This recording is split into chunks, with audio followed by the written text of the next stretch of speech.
Bismillahirrahmanirrahim. Léopold, notre président, a dit « Mais plus que frères, aux Sénégalais debout. Aux Sénégalais debout. Debout pour notre cher pays, ce pays de paix et de culture. Ce pays qui s'est fait grâce à la qualité de ses filles et de ses fils. Oui, grâce à nos valeurs traditionnelles, religieuses et culturelles, nous sommes cités en exemple comme une terre de paix, de dialogue, de teranga et de foi.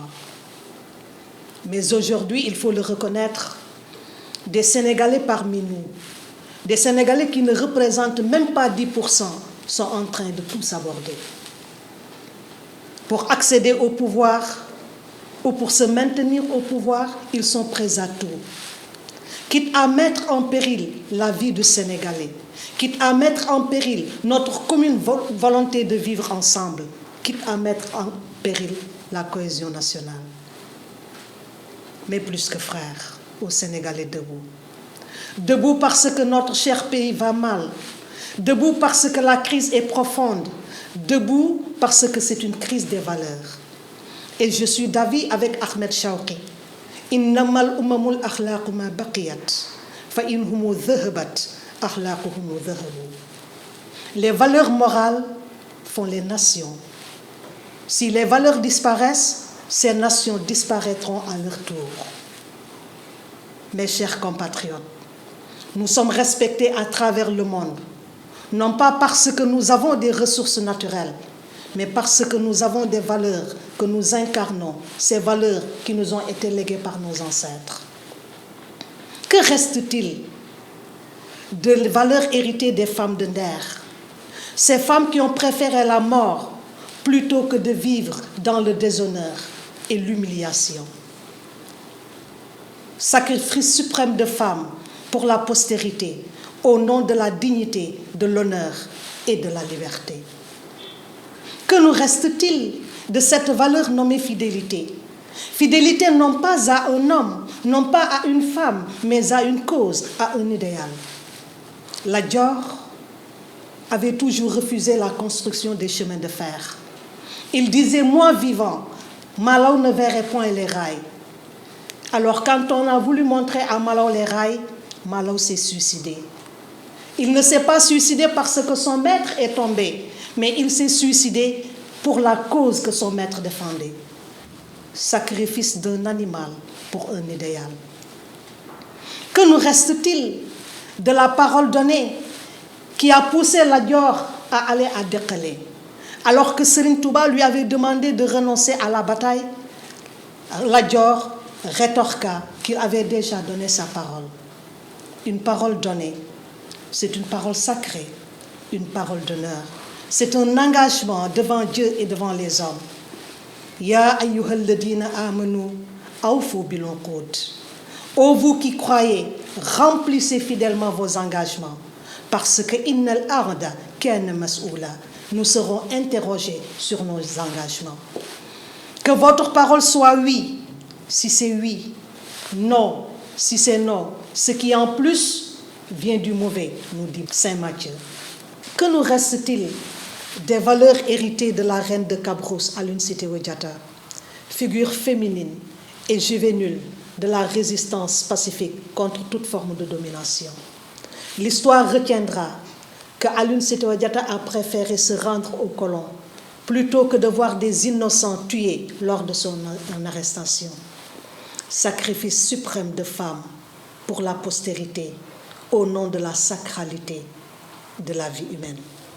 Que nous reste-t-il des valeurs de non-violence, du culte de l'excellence, de l'éthique du savoir et du travail que nous ont légué Mam Bamba, Mam Limamou Laye, Mam Bou Kounta Ndiassane et Mam Maodo Malick?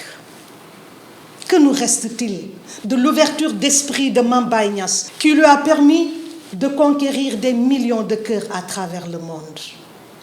Que nous reste-t-il des enseignements de Thierno Souleymane Baal, pour qui la piété, le savoir et l'honnêteté doivent être les critères de choix d'un leader? Que nous reste-t-il du gentleman agreement entre Abdou Diouf et Abdoulaye Wade.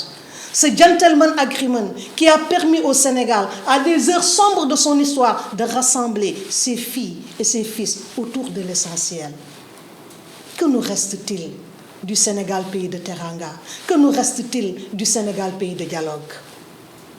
Malheureusement, ces valeurs qui nous ont toujours poussés à avoir un bon comportement, à avoir de la sagesse, de l'amour de notre prochain, de l'indulgence, du don de soi pour l'humain, sont en train de nous échapper de jour en jour, laissant l'espace à l'insulte, à l'arrogance, à l'insolence et à la médisance. Quand je vois des Sénégalais se réjouir du malheur de Sénégalais au nom de leur supposé amour pour le Sénégal, ça pose problème. Mon frère, ma sœur, l'heure est grave et nous fonçons collectivement droit au mur et il n'y a personne pour lever le drapeau rouge. Alaysa minna rajulun rachid. N'y a-t-il pas parmi nous des hommes et des femmes qui sont doués de raison? N'est-il pas temps pour être digne de nos ancêtres, pour honorer les futures générations, pour nous honorer nous-mêmes? N'est-il pas temps de lever le drapeau rouge et de dire Watawat? Watawat à la pensée unique qui fait naître la haine et la méfiance entre nous. Watawat aux insultes proférées contre nos chefs religieux. Watawat à la manipulation. Watawat à la désinformation. Watawat à l'animosité politique. Watawat à la désacralisation de nos institutions. Watawat à une justice à double vitesse. Watawat à la défiance de nos forces de sécurité et de défense. Mon frère, ma sœur, ne souffres-tu pas de voir ton pays gagné par le démon de la division? Non, mon frère, non, ma sœur. Nous sommes un peuple, un but, une foi. Quand est-ce que tu vas cesser de voir les Sénégalais en deux camps opposés, les bons et les mauvais? Il est bon, le Sénégalais qui pense comme toi. Il est mauvais, le Sénégalais qui a une opinion contraire. Ce Sénégalais-là, pour toi, c'est un traître, un renégat qu'il faut livrer à la vindicte du peuple des réseaux sociaux. Mon frère, ma sœur, trouves-tu normal que dans ce monde en crise, où la compétition devient de plus en plus terrible, où tout est défi, le contrôle des ressources, l'eau, la question foncière, la question énergétique, les problèmes sécuritaires, la problématique de la faim, les violences faites sur les femmes et les enfants, te rends-tu compte que depuis 3 ans, tu ne parles que de problèmes de mœurs? Au moment où les peuples se mobilisent pour le développement de leur pays par l'action, toi, mon frère, toi, ma sœur, tu es toujours dans les discussions de bas étage. Mon frère, ma sœur, tu ne travailles plus à l'usine, à l'école, à l'université, au bureau, dans les transports. Au lieu de te concentrer sur des choses utiles pour ton pays, tu commentes à longueur de journée des choses dont tu n'as aucune connaissance. Mon frère, ma sœur, as-tu oublié cette recommandation divine? وَلَا تَقْفُ مَا لَيْسَ لَكَ بِهِ عِلْمٌ إِنَّ السَّمْعَ وَالْبَصَرَ وَالْفُؤَادَ كُلُّ أُولَئِكَ كَانَ عَنْهُ مَسْئُولًا. Ne poursuis pas ce dont tu n'as aucune connaissance, nous dit Dieu, car lui, la vue et le cœur, sur tout cela, nous serons interrogés. Mon frère, ma sœur, tu es dans un pays où tout est défi. Et Dieu t'a tout donné. Tu as tout pour hisser ton pays au rang des nations développées. Tu as plus de 700 kilomètres de côte. Tu as de l'eau, du soleil, de terres arables. Et tu as la force du travail. Et nous avons besoin de toi pour relever ces défis.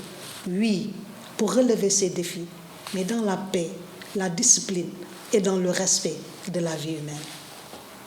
Mon frère, ma sœur, nous avons besoin de toi en vie pour aller au rendez-vous de l'émergence. Nous avons besoin de toi en vie pour combattre les injustices. Nous avons besoin de toi en vie pour combattre la corruption.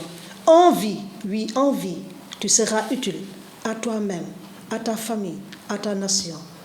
Mais mort, tu ne seras